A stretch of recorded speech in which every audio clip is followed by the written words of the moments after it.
విజయనగరం జిల్లా బొబ్బిలి నియోజకవర్గం పహల్గం ఉగ్రదాడిలో అసువులు బాసిన భారతీయ సహోదరులకు సంఘీభావంగా flower decoration, lighting, DJ sounds, సంక్షేమ సంఘం, సమరతా సేవా సంస్థ, హనుమాన్ సేవా సంస్థ అందరూ కలిసి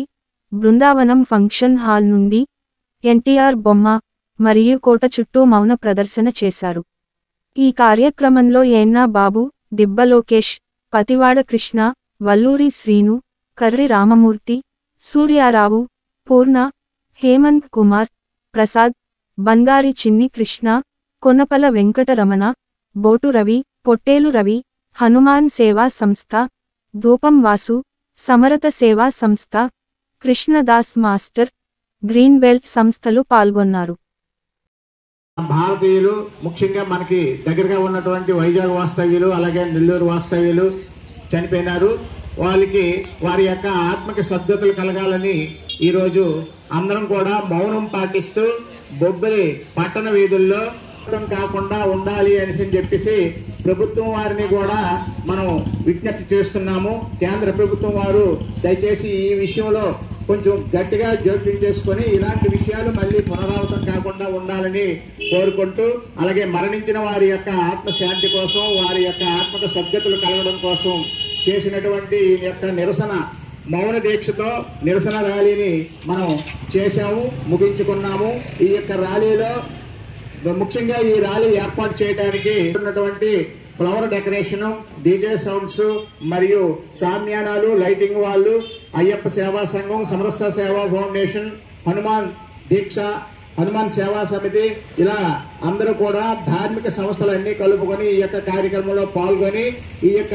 నిరసన ర్యాలీని మరియు మౌన వ్రతాన్ని, మౌన దీక్షాన్ని అత్యంత జయప్రదం చేసినటువంటి మీకు అందరికీ కూడా పేరు పేరున కృతజ్ఞతలు, ధన్యవాదాలు తెలియజేసుకుంటూ, అలాగే మరొకసారి మరణించినటువంటి ఆ యొక్క ఉగ్రవాదుల చేతిలో మరణించినటువంటి 28 మంది యొక్క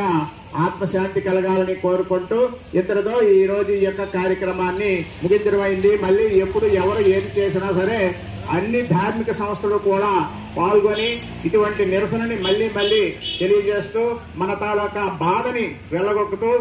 వాళ్ళకి అశ్రు నివాళులు అర్పిస్తూ మనం ముందుకు రావాల్సిందిగా అవుతున్నది. కాబట్టి ఈ రోజు ఈ యొక్క కార్యక్రమానికి విచ్చేసినటువంటి బలరిక్ష, మైక్ సెట్ వాళ్ళు మరియు జెండాలు, ఫ్లెక్సీలు ఇవన్నీ కూడాను సమకూర్చుకున్నటువంటి, అలాగే ఉదయం నుంచి కూడా నిన్నటి నుంచి కూడా అవిశ్రాంతంగా పోరాటం చేస్తున్నటువంటి శ్రీ ఎన్నా బాబు గారికి, ముఖ్యంగా ఆయన తాలూకా కష్టం చూస్తుంటే నిజంగా చాలా బాధేసింది. అటువంటి వ్యక్తులందరికీ కూడాను మరియు ఈ యొక్క విషయాల్ని కార్యక్రమాన్ని అన్నింటినీ కూడాను ఫొటోస్ తీసి అలాగే మీడియా వాళ్ళకి ఇవ్వడం కోసం వచ్చినటువంటి శ్రీ కృష్ణదాస్ మాస్టర్ గారికి పేరు పేరున మిగతా అందరికీ కూడాను పేరు పేరున కృతజ్ఞతలు, ధన్యవాదాలు తెలియజేసుకుంటూ ఈరోజు ఈ యొక్క కార్యక్రమాన్ని ఎంతటితో ముగించడం అయింది. జై హింద్, జై శ్రీరామ్, జై శ్రీరామ్, జై శ్రీరామ్.